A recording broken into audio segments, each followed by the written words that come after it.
Petit Jornal. Inteligência e irreverência em doses diárias.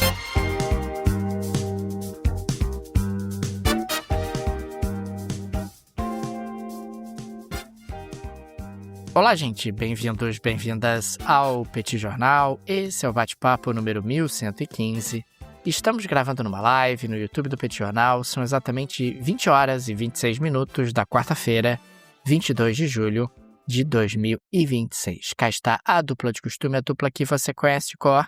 Tanguy, o Bagdadi, animado, contente, preparado, revigorado, resiliente, tumbante, descansado, tarifado e ainda mais tarifado no dia de hoje. Novas tarifas entraram em vigor contra o professor Bagdadi, que está preocupadíssimo com elas, embora essas tarifas impactem um pedaço pequeno do PIB gerenciado pelo professor Bagdadi. Mas ele segue ali muito sobressaltado, com insônia, em função dos múltiplos acontecimentos e preocupações desse mundo pantanoso que nos cerca. Temos também Daniel Souza, que é esse que vos fala. Ao longo dos próximos minutos, vamos repercutir os principais acontecimentos internacionais das últimas horas. Como vai, senhor tarifado? Tudo bem? Vamos a isso? Tudo bem, Daniel Souza com S. Vamos lá para esse bate-papo 1115. Um prazer estar aqui mais uma vez, imerso em tarifas por todos os lados, mas seguindo adiante, com bravura, com coragem.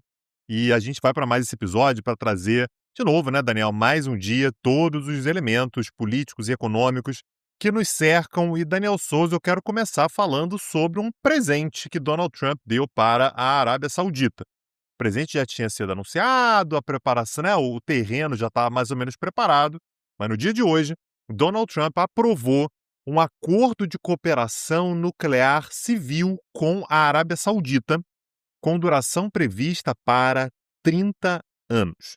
Por que eu estou dizendo que não é exatamente uma surpresa? Porque, há um tempo atrás, o Mohammed bin Salman, que é o príncipe regente da Arábia Saudita, ele é o príncipe herdeiro, né, então ele vai ser, né, se tudo der certo, o próximo rei da Arábia Saudita. Ele já tinha dito que se o Irã não recuasse com o seu programa nuclear, no mesmo dia que ele percebesse isso, ele ia buscar um programa nuclear para a Arábia Saudita também. Lembrando que a Arábia Saudita é muito próxima politicamente ao Paquistão. O Paquistão tem ogivas nucleares que foram, inclusive, muito apoiadas pela Arábia Saudita. Aliás, é a única ogiva nuclear de um país muçulmano, né? É o Paquistão. Mas a Arábia Saudita ela já deu outras demonstrações de que ela gostaria de ter a arma nuclear dela. Pelo menos o programa nuclear da própria Arábia Saudita. Fica aquela coisa, né? Não é para fazer bomba, mas quem sabe, pode ser, tendo tecnologia, seria mais fácil e tal. E hoje, portanto, Donald Trump deu esse passo e finalmente assinou esse acordo de cooperação nuclear civil com a Arábia Saudita. É um programa nuclear, né? Um acordo, aliás, que tem uma duração de 30 anos, e que vai iniciar, a partir de agora, um período de avaliação de 2 anos para ver toda a viabilidade. Viabilidade comercial, viabilidade de infraestrutura, se vai dar, se não vai e tal. E a partir do momento em que houver a constatação, se houver essa viabilidade, inicia-se a construção de uma planta de enriquecimento de urânio em solo saudita. O acordo, Daniel, tem uma outra característica que para os Estados Unidos é muito interessante, que é a exclusão de qualquer possibilidade de cooperação nuclear da Arábia Saudita com Rússia ou China. A gente sabe que a Arábia Saudita, Daniel, ela é saidinha, né? Ela é amiga dos Estados Unidos, mas ela dialoga também com a Arábia Saudita, com a Rússia, ela dialoga com a China, ela dialoga com todo mundo. O que os Estados Unidos estão falando é que eles querem monogamia. Acabou esse negócio aí de, conversa com um, conversa com outro. Não, não, não, não, não. A Arábia Saudita vai ter um programa nuclear que é feito com os Estados Unidos da América. Então, um programa de 30 anos e que só pode ser feito com os Estados Unidos a partir exatamente dessa viabilidade. Agora, tem um detalhe, né, que chamou muita atenção, que é os Estados Unidos, quando eles fazem um acordo de cooperação nuclear com quem quer que seja, aliás, recentemente eles fizeram isso com os Emirados Árabes Unidos, eles exigem aquilo que a gente chama de padrão ouro da segurança, que é o compromisso que tem que ser assinado pelo país que vai receber essa tecnologia de renúncia ao processo de enriquecimento de urânio e reprocessamento de urânio. É uma garantia que você demanda para ter certeza que esse país não vai pegar essa tecnologia nuclear e tentar fazer uma gracinha e depois tentar fazer uma bomba nuclear. Nesse acordo que foi assinado entre Estados Unidos e Arábia Saudita, nós não temos essa cláusula, né? Isso não está estabelecido, ou seja, imagina-se que o objetivo seja, sim, que a Arábia Saudita ela tem uma capacidade de ter uma tecnologia nuclear, que seja para fins civis, mas fica ali a porta aberta para, olha, se o bicho pegar, a Arábia Saudita vai ter a possibilidade, inclusive, de desenvolver enriquecimento de urânio e, eventualmente, ter ogivas nucleares. Lá na frente isso não está dito, mas é a possibilidade que foi aberta. Recentemente também, Daniel, Biden, ele chegou a condicionar algum tipo de cooperação nuclear com a Arábia Saudita à normalização de relações entre Riad e Israel, né? Então, olha, se a Arábia Saudita normalizar as relações com Israel, a gente pode, eventualmente, ceder tecnologia nuclear, pode acontecer. O Trump tirou essa necessidade. Então, a Arábia Saudita vai ter acesso a uma tecnologia nuclear, a uma cooperação tecnológica nuclear com os Estados Unidos, mesmo sem normalizar as relações com Israel. É mais um elemento. O Oriente Médio está tranquilo nesse momento, né, Daniel? A gente não está tendo grandes sobressaltos. Então, mais um elemento aí que dá uma apimentada, né, no cenário político da região. Com a Arábia Saudita dando passo, e parece que o recado é muito claro, né? O Irã, você se liga aí, porque você está querendo fazer bomba nuclear, eu posso ajudar um dos seus principais rivais na região a ter um programa nuclear também. Lembrando que Israel já tem um programa nuclear não declarado, né? Enfim, da maneira como se tem praticamente certeza, com bombas nucleares, e a Arábia Saudita poderia seguir mais ou menos o mesmo caminho daqui para frente, Daniel. Aliás, Tanguy, você falava há pouco sobre o Paquistão, e o Paquistão tem trabalhado bastante ao longo dos últimos tempos como mediador ali entre Estados Unidos e Irã, tentando construir um acordo, tentando de alguma forma ser útil durante esse período bastante conflituoso. Diante disso, o ministro das Finanças do Paquistão, o Muhammad Aurangzeb, entregou uma carta à sua contraparte dos Estados Unidos, que é justamente o secretário do Tesouro, Scott Bessent, pedindo uma linha bilateral de financiamento para a estabilização cambial do Paquistão, e essa linha bilateral é de 10 bilhões de dólares com prazo de até 5 anos. Isso reforçaria as reservas cambiais paquistanesas, aliviaria a pressão sobre a rúpia paquistanesa, que tem experimentado um processo de desvalorização por conta da escassez de dólares, que acaba pressionando a inflação do país. Isso também reduziria a dependência do país de seu financiamento multilateral e seria compatível com o programa de 7 bilhões de dólares do FMI, que o Paquistão mantém atualmente. O Tesouro dos Estados Unidos não comentou, Tanguy, nem negou, nem aceitou, apenas não negou e não aceitou, e, consequentemente, isso não me parece um bom presságio para o Paquistão nesse momento. É importante registrar que não tem muito tempo, a Argentina conseguiu ali uma ajuda do Tesouro dos Estados Unidos em um contexto de reservas cambiais escassas, em um contexto de pressão cambial e de pressão inflacionária. É aquele negócio, né, Tanguy? Eu estou aqui trabalhando arduamente, te ajudando os Estados Unidos nesse momento de dificuldade. Custa nada, absolutamente nada para vocês, Estados Unidos. 10 bilhões de doletas para recompor aqui as minhas reservas cambiais nesse momento de dificuldade que o seu amigo está passando aqui, Paquistão. Então, Estados Unidos, acho que você poderia estar me ajudando com esse financiamento. 5 anos, coisa pouca. 5 anos eu devolvo esse dinheiro, com certeza, sem maior dificuldade. E assim eu posso ter a minha economia um pouquinho mais organizada em função dessas escassez de reservas. É aquele momento, Tanguy, em que os Estados Unidos têm que chegar junto. Tem que abraçar, dizer, Paquistão, vem cá. Porra, você escondeu o Osama Bin Laden? Sim. Você é um país pouco confiável? Porra, sim, em relação aos Estados Unidos, claro. Você tem aí radicalismo islâmico? Porra, também. Mas tu é meu parça, porra. Isso poderia irritar a Índia? Porra, tremendamente. Mas, Paquistão, vem comigo, me abraça, que eu vou te ajudar aqui com 10 bilhões de dólares. Mas até o presente momento, o Tesouro dos Estados Unidos não se pronunciou. Se você não tem para quem pedir 10 bilhões de dólares, pô, você tem que melhorar o seu relacionamento aí, né, Daniel? Pô, você não tem alguém para você pedir 10 bilhões de dólares, realmente. Você precisa de novas amizades. E se você está nessa situação, é melhor você pensar num bom planejamento financeiro para sua vida, né? Isso é sempre muito importante. Nós não temos essa capacidade de pedir essa quantidade de dinheiro para fazer nossas reservas, né? Nossa pé de meia, uma dívidazinha aí de 5 anos, pô, 10 bilhões de dólares e tal. E é muito importante, então, que você tenha do seu lado, junto com você, alguém para te ajudar a fazer a sua gestão financeira. E a nossa recomendação é a Rio Claro Investimentos. A Rio Claro Investimentos é uma empresa que tem tudo o que você precisa para garantir que você tenha um futuro mais tranquilo, um futuro mais calmo. A gente trabalha a vida toda, né, Daniel? Rala pra caramba, consegue juntar dinheiro, tem um dinheiro que pinga aqui, pinga ali e tal. Se não for bem administrado, esse dinheiro ele não é bem utilizado lá na frente. E a Rio Claro Investimentos ela tem tudo o que você precisa para bem aproveitar esse dinheiro e para garantir uma aposentadoria tranquila lá na frente. A gente está falando, Daniel, sobre uma gestora completa e que trabalha exclusivamente apenas para você. Não trabalha para banco, não tem produtos que vai tentar empurrar para conseguir comissão, não vai ter nada disso. Aliás, quem tem dinheiro aí em outras empresas sabe que isso um problema, né? Que tenta empurrar de tudo quanto é jeito produto para você.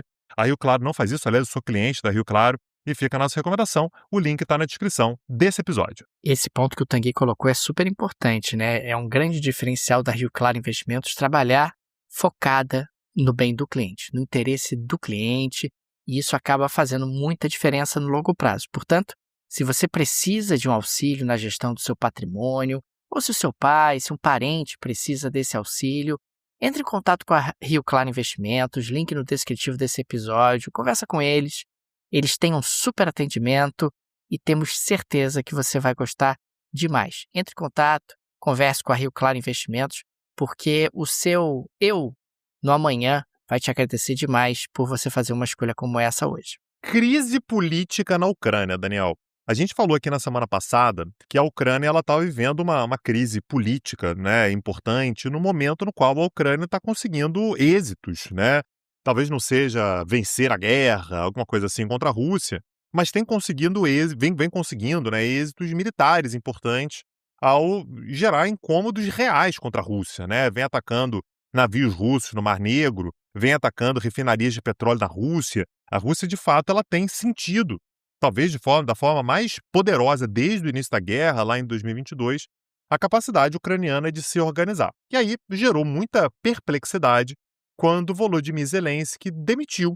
Na verdade, aceitou a demissão, ele sugeriu a demissão e acabou aceitando a própria demissão do Mikhailo Fedorov, que era o ministro da Defesa, ou seja, o cara que organizou a casa, né, que iniciou um processo, inclusive, de modernização das Forças Armadas ucranianas, com a utilização de drones, né, com uma estratégia um pouco mais ousada diante da Rússia.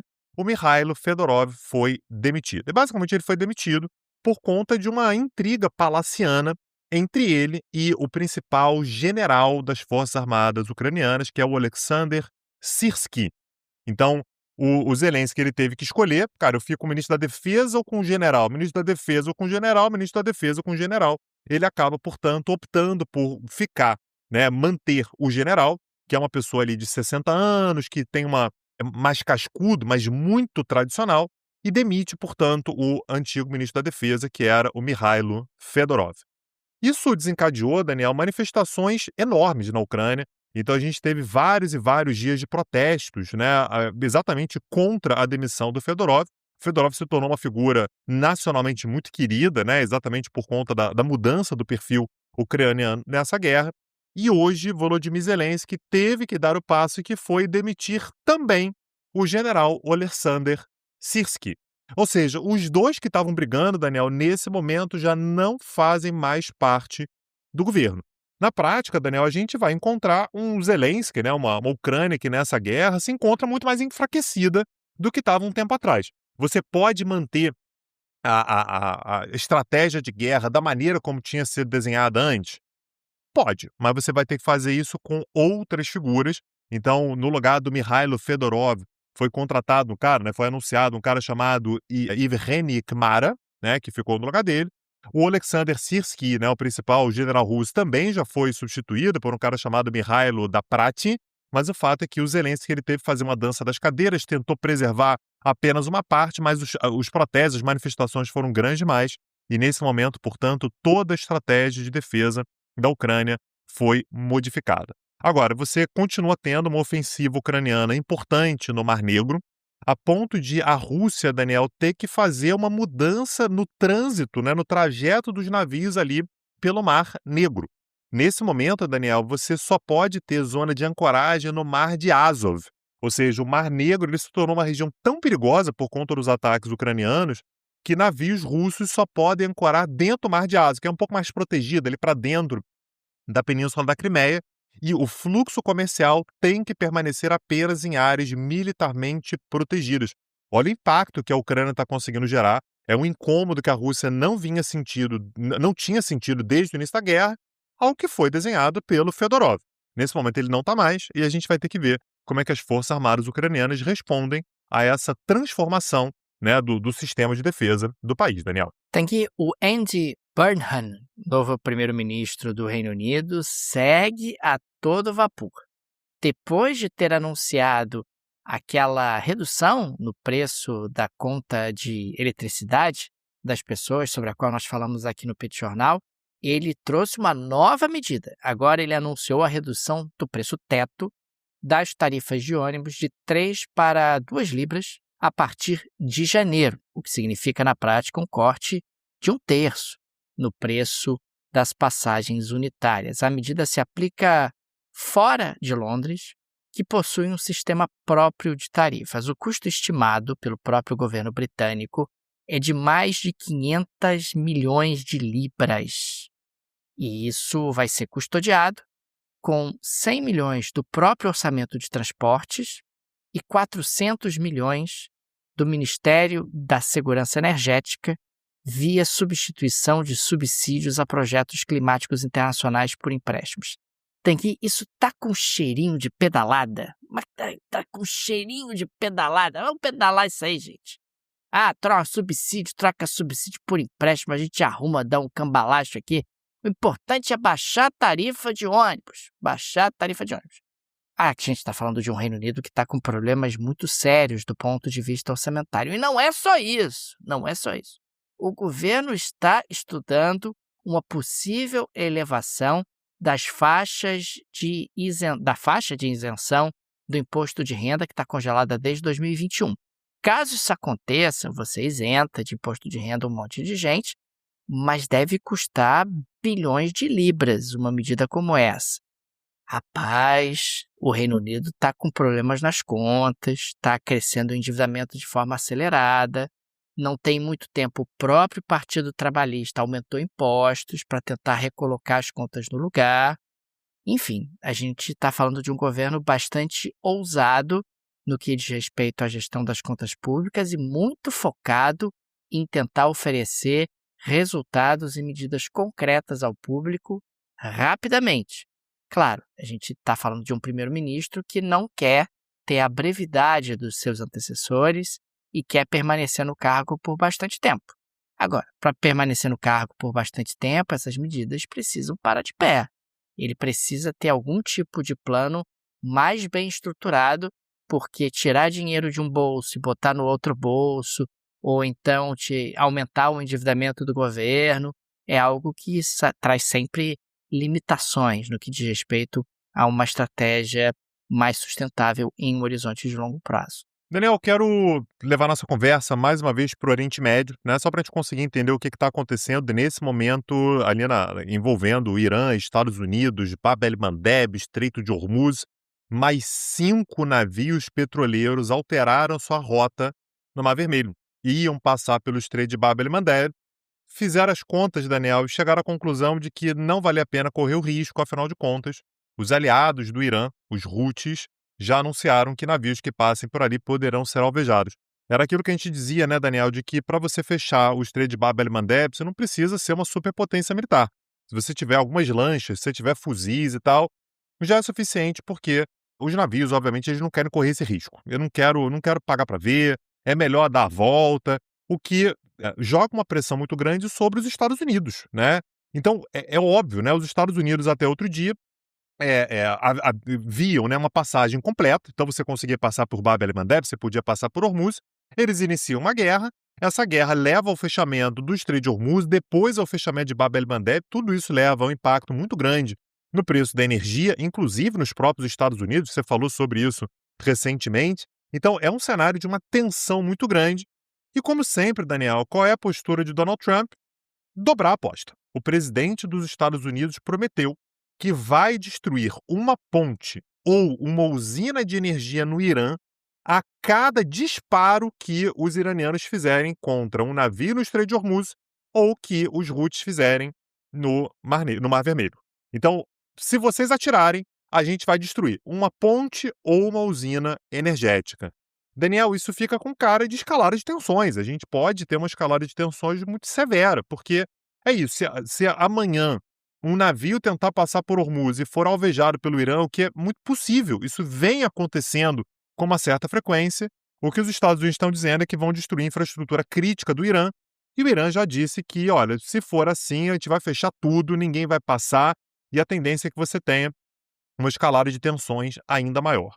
A gente teve ainda, Daniel, nesse cenário, a circulação de imagens muito impressionantes, aliás, dos bombardeios que o Irã promoveu contra uma base dos Estados Unidos na Jordânia, que levaram à morte. A princípio, os Estados Unidos tinham falado de 2 mortos, esse número subiu para 3, né? As imagens são realmente muito impressionantes, né? A base militar jordaniana, quer dizer, norte-americana na Jordânia, sendo pesadamente atacada. Mas eu quero ressaltar o fato de que nós já tivemos, nesse momento, a morte de 18 militares dos Estados Unidos e mais de 450 militares americanos feridos. É claro que quando a gente fala de 18 militares americanos mortos, não chega nem perto da quantidade de pessoas que morreram no Irã. Mas tem uma diferença. A guerra aconteceu em solo iraniano. Normalmente, quando você tem uma guerra assim à distância, militares americanos morrem muito pouco. Muito pouco. Então, esse já é um custo importante de uma guerra como essa, que é a quantidade de militares americanos que morrem, a pressão que você passa a ter dentro dos Estados Unidos, ora para abandonar a guerra, ora para dar uma resposta ainda maior, e a gente está falando sobre os Estados Unidos que querem, de qualquer maneira, encontrar alguma possibilidade de cantar vitória e vem, portanto, aumentando a pressão sobre o Irã, fazendo, inclusive, bombardeios ali na província de Bushehr. Bushehr é onde você tem uma das principais usinas nucleares iranianas, né? Você tem ataques que estão acontecendo ali na tentativa exatamente de levar uma disrupção do programa nuclear iraniano, da estrutura crítica do país. Então, muita atenção, viu, Daniel? Porque a tendência é que a gente tenha uma elevação muito grande da tensão. Ao mesmo tempo, fala-se sobre negociações, se dá para negociar, se dá para a gente, de repente, chegar aí num cessar-fogo de 10 dias. Quem está tentando fazer isso é exatamente o Paquistão, só como você disse, o Paquistão está cobrando a conta também, né? Os Estados Unidos, eu estou negociando aqui, tentando e tal, me arruma 10 bilhõezinhos de dólares aí que a coisa pode facilitar. Mas o cenário que a gente encontra, Daniel, não é muito animador, é um cenário de muita dificuldade. Claro que amanhã ou depois você pode encontrar um cessar-fogo e tudo, mas o cenário é de um nível de tensão muito elevado e não apenas para Estados Unidos e Irã, para países do Golfo e para o mundo todo, Daniel, porque a gente está falando sobre a disrupção de 2 rotas muito importantes para o comércio mundial, para o comércio energético mundial, que são o Estreito de Hormuz e o Mar Vermelho, Daniel. E os iranianos vêm ameaçando que se eles não conseguirem exportar petróleo, ninguém na região vai conseguir exportar petróleo. Essa ameaça e esse tensionamento que você descreveu há pouco, Tanguy, tem levado a uma alta do preço do petróleo. O preço do petróleo chegou a bater $95 o barril do tipo Brent. Teve uma pequena queda, voltou para 94 e tudo, mas continua muito alto. Então a gente está falando de uma escalada do preço da energia que traz consequências para a economia mundial, desorganiza a economia mundial e, consequentemente, esse tensionamento entre os dois é muito ruim para os Estados Unidos, é muito ruim para o Irã e carrega junto a economia mundial. Todos nós acabamos sendo passageiros desse tensionamento e a gente já falou sobre isso aqui no Petit Jornal. Tanguy, não me parece que os dois têm condições de levar isso por muito tempo. Parece muito aquela briga, né, onde os dois lados querem saber quem vai piscar primeiro, quem é que vai piscar primeiro, né? Quem é que vai demonstrar fraqueza. porque idealmente os dois gostariam de voltar à mesa de negociação e conseguir acordos que lhes favoreçam. Só que realmente está muito difícil construir essa mediação e você vai tendo aí, diante disso, uma escalada das tensões. Aqui, podemos avançar para a geleia da Shakira de hoje? Precisamos, Daniel, me conta. Um agente de inteligência artificial da OpenAI, sistema capaz de operar autonomamente após instruções iniciais, escapou de um ambiente de teste controlado, segundo a própria OpenAI, e acessou sistemas internos da empresa. A OpenAI classificou o incidente como sem precedentes e conduz uma investigação criteriosa e cuidadosa. Nós temos aí, Tang, uma ferramenta ofensiva autônoma impulsionada por inteligência artificial que, na prática, fez um ataque hacker. Tang, meu Deus do céu, que perigo! Ah, meu Deus, será que agora vai? Será que agora teremos ali aquele cenário catastrófico descrito pelo Exterminador do Futuro? Talvez não. Até que a gente conversava há pouco. Isso aqui tá com uma carinha de OpenAI querendo pendurar uma melancia na cabeça e dizer: olha como eu sou brilhante. Meu agente autônomo até escapou. Invistam mais dinheiro em mim, porque a minha empresa é fantástica, é muito melhor do que as concorrentes. Mas enfim, fica aqui o registro de algo que sempre causa um pouco de inquietação e preocupação em nós mortais. E, Daniel, nesse momento a gente tem tanta ferramenta de inteligência artificial, o ChatGPT, claro, né? A OpenAI é dona do ChatGPT. Se notabilizou porque foi a primeira, né? Se tornou quase um sinônimo de inteligência artificial. Ah, vou usar o ChatGPT. E às vezes você está usando, inclusive, alguma outra ferramenta. Mas pareceu que foi um golpe de marketing, viu, Daniel? Ah, que fugiu. Fugiu? Tem que ser. E assim, meio clichêzão, né, Daniel? Ah, que a inteligência artificial agora tem autonomia.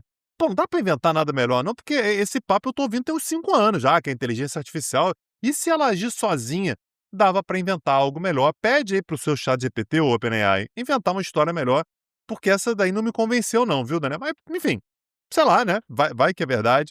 Mas se você quer saber mais sobre inteligência artificial, tem curso lá no Petit Cursos, tá? A gente tem um curso sobre tecnologia e política, a gente fala muito sobre inteligência artificial, sobre revoluções industriais, né? A maneira pela qual a gente vem tendo uma transformação completa na maneira pela qual a maneira com a qual a gente se relaciona com a tecnologia, e esse é apenas um dos cursos que está disponível lá no Petit Cursos. petcursos.com.br, dá uma olhada lá no catálogo, tenho certeza que muitos dos cursos que estão lá vão te interessar, inclusive esse, no qual a gente fala sobre inteligência artificial. Fica aqui o nosso agradecimento aos apoiadores e apoiadoras do Petit Jornal, vocês que ajudam a manter o nosso projeto de pé. Fica nosso carinho, nosso abraço, nosso muito obrigado a cada um de vocês. O Petit é uma mídia pequena, não tem aí o suporte de um conglomerado de mídia ou de uma produtora, é um trabalho artesanal e por isso a ajuda de nossos apoiadores é de fundamental importância. Fica aqui o nosso agradecimento a cada um de vocês. Fica também o convite, se você gosta do nosso projeto, se ele faz diferença na sua rotina, considere nos apoiar. No descritivo desse episódio tem várias alternativas. Tem a chave Pix, que é uma forma prática e instantânea de apoiar o Petit Jornal. Tem a chave Pix, que pode ser utilizada para um Pix recorrente. Tem o link do Apoia-se, que é muito bacana para quem gosta de trabalhar com cartão de crédito, o link do Patreon para quem vive no exterior. Tenho certeza que uma dessas alternativas será confortável para você. É isso, Daniel Souza. Amanhã estamos de volta. Um abraço, até a próxima. Valeu. Tchau, tchau. Petit Jornal. Inteligência e irreverência em doses diárias.